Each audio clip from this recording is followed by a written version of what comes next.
Hey folks, it's time for lecture 8.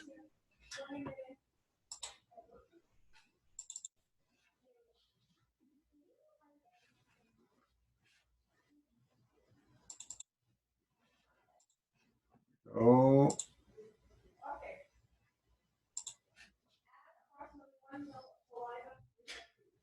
okay. We've talked about enolates, the generation of enolates from carbonyl compounds and how they're good nucleophiles. We've got alkylation, that is using these as nucleophiles in SN2 reactions. And I made the point earlier that you can use these nucleophiles to do all sorts of reactions, including addition to aldehydes and ketones. And that's the reaction we're going to look at today. This is known as the Aldol reaction. And essentially, you do this reaction under conditions where you have your starting material, which is going to generate your enolate, which in this particular reaction is also your electrophile. Recognize that if you deprotonate one of these species, you generate a nucleophilic carbon atom here. But at the same time, the reactant is also an electrophile by virtue of having the carbon-oxygen double bond, which you know nucleophiles will add to. And so in this process, you generate an enolate anion, it adds to the carbonyl, and this is the product. It is, as most addition reactions of carbanions are to ketones, it is an alcohol. And more specifically, it is a beta hydroxy aldehyde. And this is true of all aldol reactions. They always generate a beta hydroxy aldehyde or ketone. And these are often referred to as aldols, hence the term. This was not named after Fred Aldol, by the way. This is the origin of the name is pretty obvious, and that the product is an alcohol and an aldehyde. Here's the mechanism. It's not complicated. Base-induced deprotonation of an alpha proton generates the enolate anion. The enolate adds to the CO pi bond. So if you want the orbital interaction, it is the HOMO is a pi orbital. And the LUMO is pi star orbital. In this particular case, you generate this alkoxide, which then deprotonates water to regenerate the base. So this reaction is base catalyzed, catalytic and base. And so this is another useful, very useful carbon-carbon bond forming reaction. Great. This process can also be acid catalyzed, and in this case, an enol serves as the nucleophile. And so, first of all, you have to, this process, again, proton on, then deprotonation, because proton off stage, generates the enol. So from here to here is just the tautomerization reaction from the aldehyde form to the enol form. And now we fold in this pair of electrons. Again, this lone pair is delocalized here, which makes this beta carbon nucleophilic. The pi electrons add to the CO bond, activated by this proton. This, of course, protonated species is just this species here. And then we go here, proton off stage, which gives us this product. This is this product as I've concocted in this mechanism. This is just this. This is this redrawn to show the beta hydroxy substructure for this molecule. Okay, so this is the acid catalyzed aldol reaction. Typically, they're done in base though. One of the issues with the aldol reaction is that because your reactant is both nucleophile and base, sorry, both nucleophile and electrophile, mixed aldols become problematic. Because in this case, let's say you're trying to do an aldol reaction between this aldehyde and this aldehyde. This is acetaldehyde, this is propanol.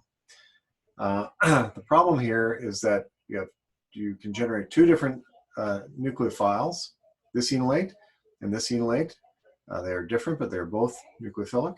You also have two different electrophiles. You have this electrophile and this electrophile, shown here and here.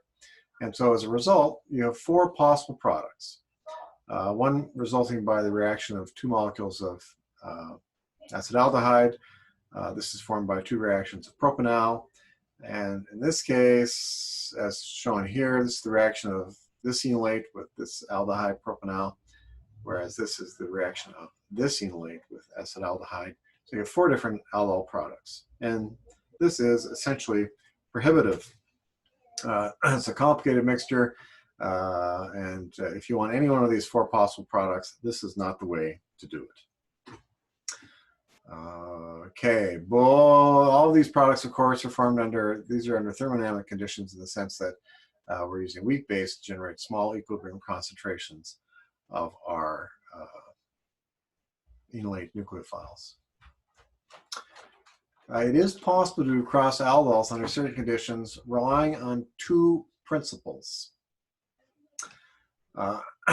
And the principles are this: aldehydes are more reactive than ketones as electrophiles. This is steric for the most part. And the other issue is, if you use an electrophile that has no alpha protons, then it cannot form an enolate. And so by choosing your reagents properly, you can avoid this problem of cross aldol products. And here's a good example. Here we have a ketone.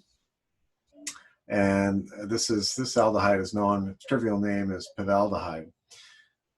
It's a dimethyl trimethyl acid aldehyde. No, it's dimethyl propanal is its systematic name. Why do I bother? Okay, so in this particular reaction, this is by far the best electrophile. This is the only nucleophile. This is the only molecule of these 2 that can form an enolate because there are no alpha protons on the aldehyde. So because this is a poor electrophile, self-condensation of acetone in this case is going to be much slower than condensation of this enolate with the aldehyde, which is what we have here. So under in equilibrium conditions, you have an equilibrium concentration of the enolate derived from acetone, and you have 2 electrophiles, the acetone and pivaldehyde. But this is much more reactive. So this will selectively react with this because it's more reactive. So as a net result, when you do this reaction, because this reaction is faster, because this is a better electrophile, this is the product you get. And so, and this is reversible. So you do not get the product associated with self-condensation of acetone. And there you go. So a ketone as your nucleophile, an aldehyde with no alpha protons, you can successfully do a cross-aldol condensation with these kinds of substrates. Notice too that if this is a benzene ring directly attached to your aldehyde, again, there are no alpha protons. So benzaldehydes make excellent substrates for these cross-aldol reactions. And this is very common, in fact, for making aromatic aldols. This reaction can be done in an intramolecular fashion. And in this case, we're asked for all possible products. And this, in a sense, is also a crossed aldol reaction, but there are a few factors that are working for us here. Notice that we have 2 electrophiles on this molecule. We have the aldehyde and the ketone, and we know that the aldehyde will be more reactive, so we should be able to selectively add to this. There are 3 different enolates that are possible. Now, I've just put the negative charges here to show where those enolates can form. Under no circumstances are you going to be able to triply deprotonate this molecule. But what's important is that if this is going to cyclize and form an intramolecular aldol product, it's going to want to cyclize to form a reasonably sized ring. And as I pointed out before, I find my cursor. This is the better electrophile. Self-condensation of this onto itself will be a relatively minor case. And this is the better electrophile. So you look at what ring closures are going to take place. This ring closure is not possible. This one forms a 1, 2, 3, 4-membered ring, also highly strained. This forms a 1, 2, 3, 4, 5, 6-membered ring, no problem. So it will be the enolate that formed from deprotonation at this point that will cyclize onto the aldehyde as shown here, and that gives the 6-membered ring aldol product. And a closure to form a 6-membered and 5-membered ring, much more accessible than closing to form any other kind of ring. And so that's the kind of product you'd expect there.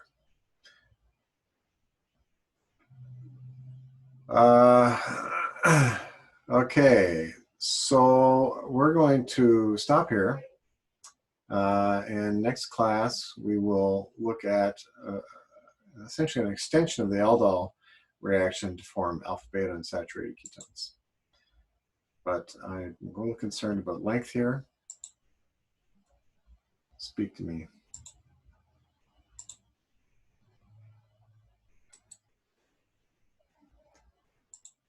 Oh, there we go. Bear with me. Oh, okay, there we go. Farewell for now.